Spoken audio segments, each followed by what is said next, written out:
Kubor nakaslem jong unongsan hima.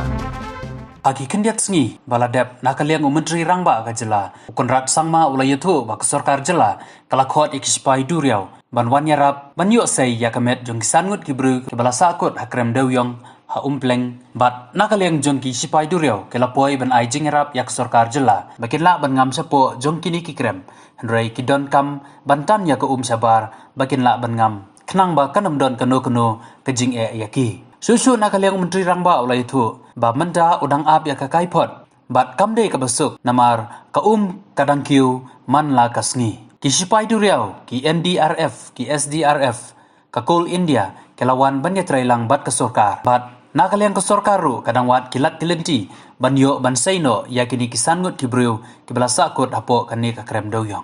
We are waiting for reports from them, so they are going to try their best. Of course, we know from last year that they require certain level of water to be taken out.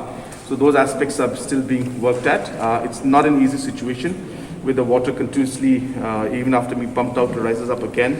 So therefore, all aspects have been taken, but we did not want to take any chance as such. So therefore, we are trying to pull and bring everybody on board to try to help us. So Navy has come, NDRF is there, the State Disaster Force has already been working for a long time there. We are communicating with Coal India and other organizations also. So we have activated as many channels as possible. As I said, even the Navy has been called in. So we are still hoping that we'll be able to get something positive response out of it.